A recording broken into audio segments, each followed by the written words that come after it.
آج کے ایپیسوڈ میں آپ نے دیکھا کہ ذوالفقار شاہ نور کو سوری کرتا ہے اس کے رویے کے لیے جو غلط فہمی ان کے درمیان پیدا ہوئی تھی کہ نور ایکسپیکٹ کر رہی ہے اور نور اس کو کہتی ہے کہ کوئی مسئلہ نہیں ہے۔ ذوالفقار شاہ کہتا ہے کہ یہ سب اس ڈاکٹر کی وجہ سے ہوا ہے، پتہ نہیں کیوں اس نے غلط اور جھوٹی رپورٹ بنائی ہے، میں اس کو چھوڑوں گا نہیں، میں اس کو سو کر دوں گا، اس کے خلاف میں ایکشن لوں گا۔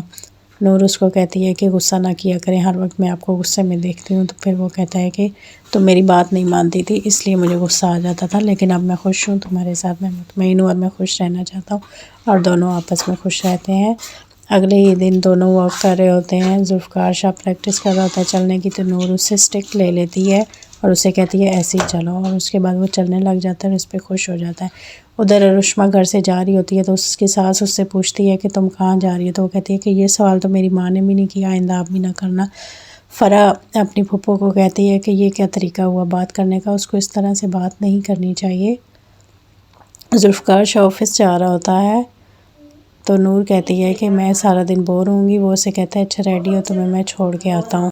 ادھر سالار ارشما کو ڈھونڈ رہا ہوتا ہے اور اپنی ماں سے پوچھتا ہے کہ ارشما کہاں ہے، تو اس کی ماں کہتی ہے کہ میں نے اس سے پوچھنے کی کوشش کی تھی، وہ کہتی ہے کہ میری ماں نے کبھی نہیں پوچھا، تو آپ کیوں پوچھ رہی ہیں، آئندہ مت پوچھیے گا۔ سالار کہتا ہے چابی اس کے پاس ہے اور میں نے آج پیمنٹ کرنی تھی اور پیمنٹ ڈرا میں رکھی ہوئی ہے جس کی کیز اس کے پاس ہے۔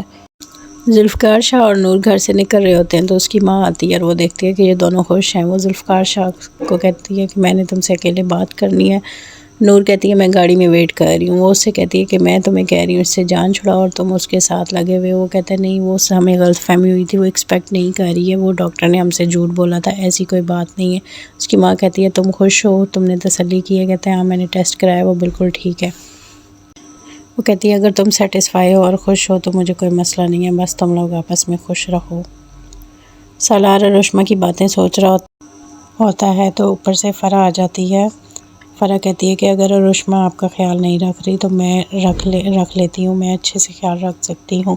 سالار اسے کہتا ہے کہ مجھے سب لڑکیاں اچھی نظر سے نہیں جانتی، بہتر ہے کہ تم بھی ایسی کوشش نہ کرو، پچھتاؤ گی۔ ارشما کی ماں اس کو کہتی ہے کہ تم اکیلی کیوں آئی ہو، سالار کو تمہارے ساتھ آنا چاہیے۔ وہ کہتی ہے کہ سالار سو رہا تھا اور میں اس کی پابند نہیں ہو سکتی، اس لیے میں خود آ گئی ہوں۔ وہ کہتی ہے کہ یہ تم سے زیادہ ہی لاپرواہی برت رہا ہے، اس کو ذرا سیدھا رکھو، اور اگر ساس بھی کچھ کہتی ہے تو اس کو سنا دیا کرو، ساس کو زیادہ سر پہ چڑھانے کی ضرورت نہیں ہے، اپنی لائف اپنے طریقے سے جیو۔ اور ارشما کہتی ہے کہ میں اپنی زندگی میں کسی طرح کی انٹرفیئرنس برداشت نہیں کرتی، اس لیے میں اپنی زندگی اپنے لحاظ سے جیوں گی، وہ نہیں آیا تو نہ آئے۔ ادھر سالار کا باپ نور کو کہتا ہے کہ یہ یہاں کیوں آئی ہے، اب اس کا یہاں پہ کوئی کام نہیں ہے، یہاں مت آیا کرے۔ نور کہتی ہے میں بس پھپھو سے ملنے آئی ہوں اور مل کے چلی جاؤں گی۔ تو کیسی لگی آپ کو آج کی کس کمنٹ سیکشن میں ضرور بتائیے گا۔ شکریہ۔